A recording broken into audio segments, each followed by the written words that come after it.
అస్సలాముఅలైకుం, welcome to my channel. ఎలా ఉన్నారు? బాగున్నారా? నేనైతే చాలా బాగున్నానండి. మీరందరూ బాగుండాలని మనస్ఫూర్తిగా కోరుకుంటున్నాను. ఈరోజు స్పెషల్ నిమ్మకాయ పప్పుచారండి. చింతపండు లేకుండా నిమ్మకాయ రసం పిండుకోవాలి. చింతపండు బదులు దీన్ని నిమ్మకాయ రసం వేసుకుంటున్నాను, అంతే తేడా. కొద్దిగా పసుపు, కారం కడిగేసుకున్నానండి. కందిపప్పు ఇది ఉడికించుకున్నాను. 4-5 విజిల్స్ వచ్చిన తర్వాత ఆఫ్ చేసేసుకొని మిక్సీ పట్టేస్తాను.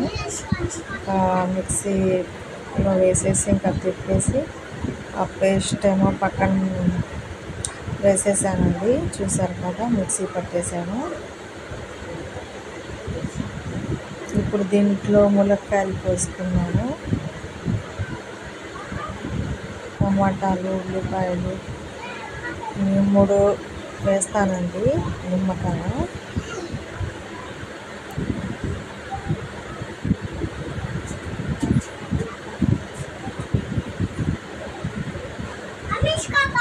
వేసేసుకోవాలి.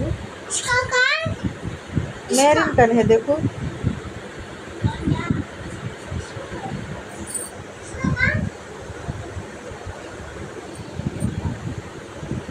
ఇప్పుడు టమాటాలు కూడా కోసి వేసేసుకున్నాను. ఉల్లిపాయలు, జీలకర్ర, మొత్తం కరివేపాకు, నిమ్మకాయ కొద్దిగా ఇప్పుడు ఒక కాయ వేస్తున్నానండి.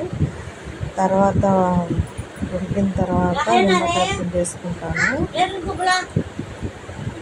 కొద్దిగా జీలకర్ర వేసాను, ఉప్పు వేసుకున్నాను రుచికి సరిపడినంత. అసలు వీడియోలు తీయడమే కుదరట్లేదండి, చూసుకొని చేయాలి. అసలు ఎక్కువగా తీయట్లేదు కదా ఇంట్లో. ఇలా వాటర్ వేసుకోవాలండి. వాటర్ వేసుకొని ఇలా కలిపేసుకోవాలి.